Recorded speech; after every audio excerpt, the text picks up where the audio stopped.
mbokk yi asalaamaaleykum dal leen ak jàmm ci xibaaru marax yi ñu dooree ak mbas mi di coronavirus lu toll si ñetti téeméer yi manqué ñeent am nañ li nga xam ne moo di coronavirus téeméer ak juróom fukk ak ñeent ñu ngi leen doon topp téeméer ak ñeent fukk ak ñaar moo di transmission communautaire bi juróom ñett ñàkk nañ ci seen bakkan fanweer ak ñeent ñu ngi si bërëbu réanimation yi téeméer ak fanweer ak benn daal dinañu wér ci boobule feebar ñu wax ci couvre-feu bi askan wi yeewoo ci Bambilor ànd nañu ci ndogal boobu nga xam ne njiitum réew mi Macky Sall jël na ko waaye am na ñenn ñoo xam ne ànduñu ci boobu leen ndogal ki doon taataan seen kàddu moo di Alioune Badara Diop. couvre-feu bi ni ma ko gisee daal mooy comme président moo joxe ndigal dañ ko respecté parce que infection yi bëri na te nit ñi ñu ngi am corona bi ñu ngi déclaré di wax nombre de cas yi donc nañ jéem a respecté loolu mesure barrière yi nga xamante ne moom la président digle. ni ma ko jàngatee maanaam loolu matadi la rek ndax président du joxe ay ndigle nga teggee ko ñi nga xamante ne nag moom la président teg pour ñuy xool ñi nga xamante dañuy génn wala du ñu génn ñooñu dañ leen a war a jox cër ndax dañuy tëdd suñu kër di nelaw ñoom ñu ne si mbedd mi loolu daal laa ko jàngatee. couvre-feu bi moom mun naa wax ne Bambilor doon nañ ñoo xam ne du ñu dëgër bopp ñoo fi ne gouvernement bi décrété na génne benn loi 21h couvre-feu bi à partir de 21h jusqu'à 6h du matin ñu ngi koy respecté waaw ñu ngi koy respecté bu baax a baax am nañ si yaakaar ci couvre-feu bi vraiment dal na xel daal. Bambilor li tax les mesures barrières comme ni ngeen koy waxee peut-être am na ñu koy respecté am na ñoo xam ne respecté wuñ ko gis nga boo xoolee corona gi man de muy man muy sama moroom ak keneen dégg rek lañ ci am dégg te fii Bambilor mun naa wax ne mosuñu ñu signaler benn cas Covid am fii à Bambilor mais nag fagaru moo gën faju nit ñi niñ koy sóoraale bu baax a baax mais tey jii nii ñi nga xam ne ñoom ñooy diriger le pays ñoo war a gën a stabiliser la population sénégalaise muy le gouvernement ñoom ñoo war a gën a dalal xelu askan wi mais da ngay jékki-jékki rek un bonjour ñu ne la acca couvre-feu à 21h jusqu'à 6h du matin mais les gens ne sont pas habitués à ça. deuxième vague coronavirus bi tax na ba ziara annuelle bi ñu doon def ngir rendre hommage Thierno Djibril Ousmane Ba te ñu jàppoon ko fukki fan ak ñett ci weeru mars 2021 dàq nañ ko ba atum 2022 ki jël boobu leen ndogal moo di xalif bu Bambilor di Thierno Amadou Ba bi muy jël ndogal loolu ànd na ceek ñu yor wàllum organisation bi ñu teewlu ki nga xam ne moo di Thierno Malick Ba ci micro Alioune Badara Diop. xalifa bi nag bi waxtu bi tolloo fii ak jaxasoo bi nekk ci àdduna bi rawatina ci Sénégal ak deuxième vague bi nga xamante ne metti na ñun ñëpp a ngi koy wax moom mu décidé ak comité d'organisation bi ak njaboot gi ak taalibe yépp incha allahu rabbi ne ren incha allahu rabbi dañuy toxal ziar bi maanaa dañ koy fomm ba déwén incha allah loolu moo nekk information bi nga xamante ne ni bëgg nañ ko jàllale ci Sénégal yépp waaye bëgg nañ ko jàllale ci taalibe yi Thierno Djibril Ousmane Daoud Ba ak ay soppeem fu ñu mënti nekk ci àdduna bi fu ñu mën a nekk ci Sénégal ci gox-goxaan yi rawatina Fuuta nag bi nga xamante ne nii foofu la ñu jógee te ku nekk xam na ne ay junni nit di fa jógee di ñëw ci ziara bi rawatina Casamance ak gox-goxaan yépp xalifa bi tamit mu ngi ñaax waa Fuuta di leen wax ne mbas mi lu réalité bu rëy la rawatina foofu gis nañ ne fan yii ni muy faagaagale nit ñi foofu te moyens yi bëriwul foofu hôpitaux yi amuñu moyens yi nga xam te ne hôpital du Dakar yi am na ko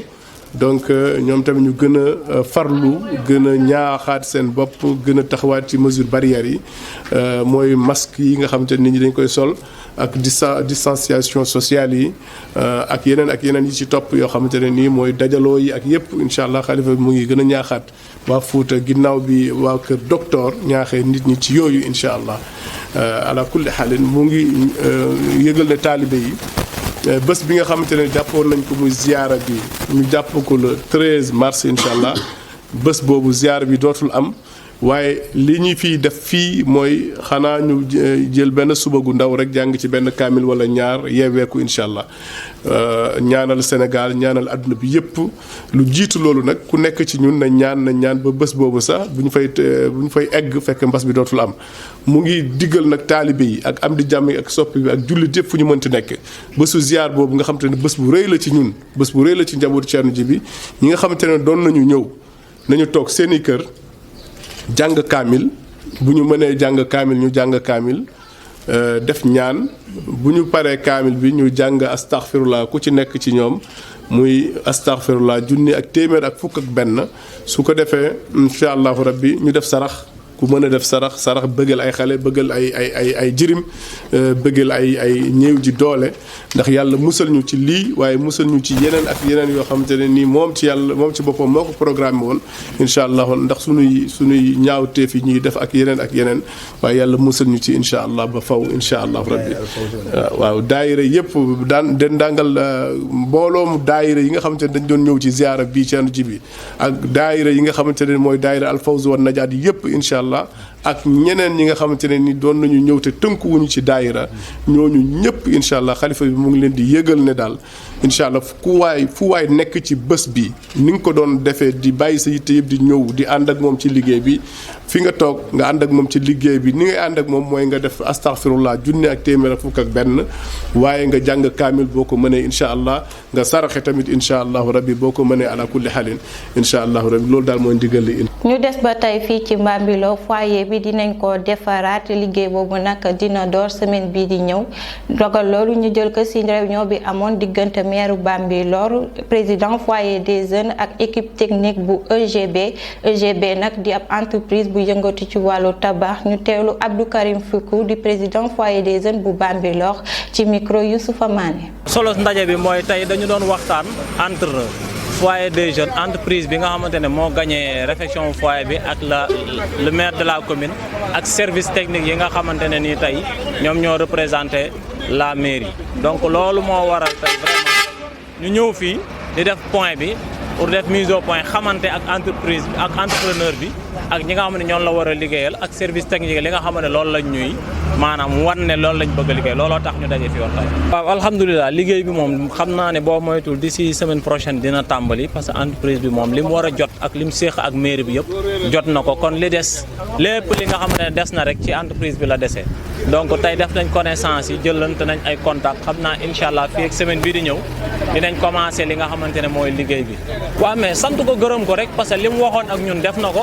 ne woon nañu ne dinañu réhabiliter suñu foyer des jeunes yàlla def na tey vraiment mu indil ñu entreprise bi ba tegal ñu si sax beneen 20% boo xamante ne nii tey au-delà des travaux yi nga xamante ne war nañ ko def pour foyer bi loolu daf si yokku pour bu ñu waree am leneen lu ñuy defaraat ak embellissement wu devanture foyer bi loolu nee na incha allah dinañu si jàppale kon dañuy def di ko sant di ko gërëm mais aussi di ko encourager par rapport ak li nga xamante ne moom lay def ak dynamique bi mu nekk ndax mu ngi jógee Bambilor mu ngi dem Mbëtt pour mën a wan entreprise bi fi nga xamante ne foofu la ñu war a def foyer des jeunes bu Mbëtt su ko jógee day dem Médina Bambilor donc pour jéem a xool place publique bi nan lañ koy defee beneen bi aussi dafay dem fii nga xamante ne nii mooy Comico pour 2 salles de classe yi mu fa war a tabax donc en grosso modo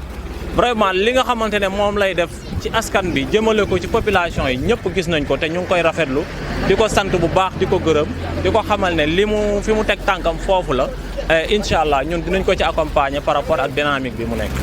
ñu dem fële ca Côte d'Ivoire ñoom nag ñu ngi waajal seen élection législative yi ci fàttali ñaari weer ci ginnaaw kujje gi ñoom dañoo boycotté woon élection présidentielle bi waaye nee nañ fu mu toll nii dinañ bokk ci élection législative yi ñu dem fële sa centre Afrique gannaaw ba ñu defee seen élection présidentielle yi résultat provisoire yi ki ka gagné moo di président sortant bi di Faustin Archange Touadéra waaye nag cour constitutionnelle la ñuy xaar mu dëggal yooyu les résultats waaye laata loolu dina jàngat itam recours yi nga xam ne kujje gi daal dina ko déposé.